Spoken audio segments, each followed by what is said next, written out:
सभी लोगों को साल मैथ्स क्लासेस में स्वागत है। आज हम देखते हैं 9th क्लास मैथ्स 2.2 का क्वेश्चन नंबर 2। देखिए किस प्रकार का क्वेश्चन है कि y ब्रैकेट में is equal to y square minus y plus 1। ठीक है, देखिए बात बताता हूँ, पी वाई है तो ये वाला पूरा टर्म वाई है। हमसे बोला है कि P0 ज्ञात करिए, P1 ज्ञात करिए और P2 ज्ञात करिए। जैसे ही हम लिखोगे जब P1 जब P0 है पहले तो P0, जब P0 की बात करूंगा ना तो जैसे यहाँ पे y है तो यहाँ पर सारा y वाला टर्म है, यहाँ पर 0 है, इसका मतलब ये सारे टर्म क्या हो जाएंगे, 0 हो जाएंगे। तो P0 की जगह पर हम लिखेंगे इस y की जगह, क्योंकि यहाँ पर 0 लिखा है, देखो यहाँ पर y था तो यहाँ पर भी y था, यहाँ पर 0 तो यहाँ पर भी 0, तो ये 0 का स्क्वायर, ये वाला भी टर्म 0 हो जाएगा और ये प्लस 1 हो जाएगा। नहीं समझे, जहां जहां y है वहां वहां क्या रख दो, 0 रख दो, क्योंकि हमसे कहा है कि P0 रखो। क्या रखो, P0 रखो।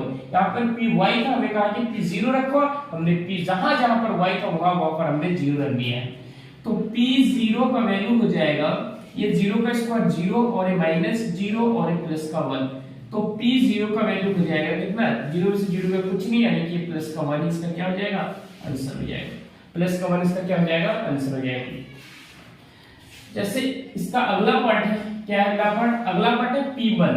समीकरण क्या था, समीकरण यही था इसका, Py is equal to y square minus y plus 1। अगला है P1, कितना 1। जहां जहां पर क्या है, जहां जहां पर y है वहां वहां पर आपको क्या रख देना है, 1 रख देना है। यहां पर मैं रख देता हूं P, ये 1 हो गया, ये 1 का स्क्वायर हो गया, माइनस 1 हो गया, प्लस का 1 हो गया। तो P1 इज इक्वल टू 1 का स्क्वायर 1 माइनस 1 और प्लस का 1, ये प्लस का 1 है माइनस का 1, तो इस प्रकार से कैंसिल हो गया। P1 का वैल्यू भी कितना हो गया, 1 आ गया। P1 का वैल्यू भी कितना आ गया, 1 आ गया। अब अगला पार्ट है हमारा, अगला पार्ट है कि P, अगला पार्ट क्या है, Py इज इक्वल टू कितना है, y square minus y plus 1 है। अगला पार्ट है कि P0 रखो, लिखोगे P0 बोलो, P2 रखना है, 2 रखना है। तो जहां जहां पर y है वहां वहां पर आपको क्या रख देना है, 2 रख देना है। 2 का स्क्वायर माइनस 2 और प्लस का 1, तो P2 इज इक्वल टू हो जाएगा 2 का स्क्वायर 4 हो जाएगा, माइनस 2 और प्लस 1, तो P2 का वैल्यू हो जाएगा कितना हो जाएगा, ये 4 और 1 5, 5 में से दोगे कितना बचा, 3 बचेगी, क्या हो जाएगा आपका आंसर हो जाएगा।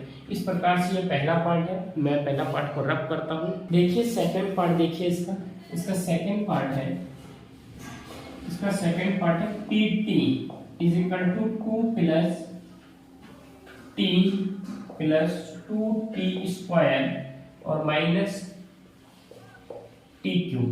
ठीक है, हमसे बोला है कि यहाँ पे देखिए t वाला टर्म है तो ये पूरा सब t है। हमें क्या बोला है कि P0, तो P0 रखा है, इसका मतलब कि जहां जहां पर t है, क्योंकि t की जगह पर हमने 0 रखा है, इसका मतलब है ये वाला पूरे टर्म जहां जहां पर t है वो सब क्या हो जाएगा, 0 हो जाएगा। 2 प्लस t की जगह पे 0 प्लस 2, इस t की जगह पे 0 इसका स्क्वायर, तो स्क्वायर माइनस t की जगह पे 0 इसका क्यूब, तो क्यूब रख देना है। तो P0 का वैल्यू हो जाएगा 2, ये तो 0 हो गया, ठीक है, ये 0 प्लस 2 और ये 0 का स्क्वायर 0 ही होगा और माइनस 0 का क्यूब 0 ही होगा। तो P0 कितना हो जाएगा, 2 ये हो जाएगा और प्लस 0 प्लस 0 का किसी से भी गुणा हो क्या होगा, 0 गुना है ये 0, तो P0 का वैल्यू हो गया 2 और बाकी सब में 0 हो गया, P0 का वैल्यू हो गया 2। कितना हो गया, P0 का वैल्यू 2 हो गया। अब हमें ज्ञात करना है T बराबर हमें दे रखा है 2 plus t plus 2t square minus t cube. अब जहां जहां पर हमें मिलेगा P1, तो P1 रख देना है, 2 प्लस t की जगह पे 1 प्लस 2, 1 का स्क्वायर माइनस 1 का क्यूब, तो P1 2 प्लस 1 प्लस 2 इंटू 1 का स्क्वायर 1 माइनस 1 का क्यूब 1, तो P1 कितना हो गया, 2 प्लस 1 और प्लस 2 1 कम 2 और माइनस का 1, ये माइनस का 1 है प्लस का 1 है, कैंसिल हो गया, तो P1 इज इक्वल टू 2 और 2 कितना हो गया, 4 हो गया, 2 और 2 कितना हो गया, 4 हो गया। इसका अगला पार्ट देखिए, मैं इसको रखा, इसका अगला पार्ट है P2, क्या रखना है P2। हमारा समीकरण था दूसरे का PT था हमारा कितना 2 + T + 2T square minus TQ। तो P2 की T की जगह पे 2 रखना है इज इक्वल टू क्या था 2 था, तो 2 + T की जगह पे 2 + 2 T की जगह पे 2 का स्क्वायर माइनस T की जगह पे 2 का P2 2 + 2 + 2 और 2 का स्क्वायर हो जाएगा 4 और माइनस 2 का क्यूब हो जाएगा 8। तो P2 हो जाएगा 2 + 2 + ये 4 दूनी 8 और माइनस का 8, माइनस का है प्लस का है कैंसिल हो। इस प्रकार से P2 का वैल्यू आ गया कितना, P2 का वैल्यू है 2 और 2 4। कितना आ गया P2 का वैल्यू 2 और 2 4। इस प्रकार से इसको रब करता हूं। अगला पार्ट देखिए, इसका थर्ड पार्ट देखिए। थर्ड पार्ट बोल रहा है Px का वैल्यू बोल रहा है x3। Px का वैल्यू क्या बोल रहा है x3। हमें पहला ज्ञात करना है P0। क्या ज्ञात करना है P0, तो x की जगह पे 0 रख दो, 0 का क्यूब तो कितना हो जाएगा 0 हो जाएगा।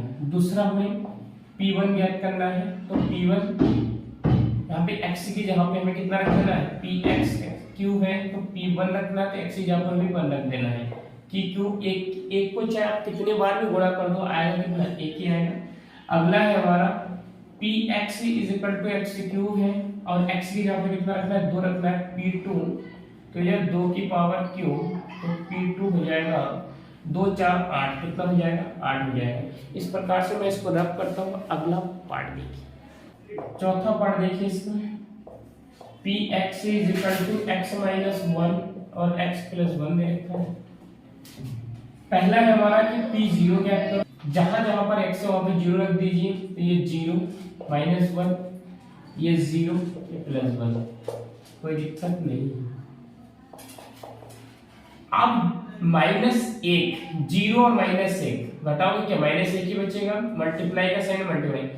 एक में 0 जोड़ो कितना 1 ही आएगा, तो P0 = माइनस प्लस कितना हो जाएगा माइनस प्लस माइनस और 1 एकम 1, आंसर कितना आ जाएगा -9। अगला पार्ट है हमारा Px = दे रखे हैं x-1 और x + 1। हमें क्या करना है P1। क्या करना है P1, जहां जहां पर x वहां पे 1 रखी है, क्या रखी है 1 रखी है, तो P1 का वैल्यू हो जाएगा 1 में से 1 गया 0 और मल्टीप्लाई 2 और P1 का वैल्यू हो गया 2 को 0 किससे भी गुणा करो कितना आना है आंसर 0 आना है। अगला पार्ट है हमारा, इसका अगला पार्ट है x Px = x-1 और x + 1।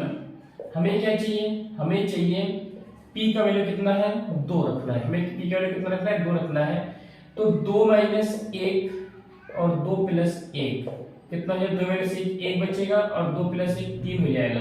तो इस प्रकार से कितना हो जाएगा 3 एकम 3 आंसर हो जाएगा। इस प्रकार से सारे पार्ट्स को हमने बना लिया। अगर वीडियो अच्छा लगे, अगर समझ में आए तो प्लीज चैनल को सब्सक्राइब करें, चैनल को आगे बढ़े। Thank you.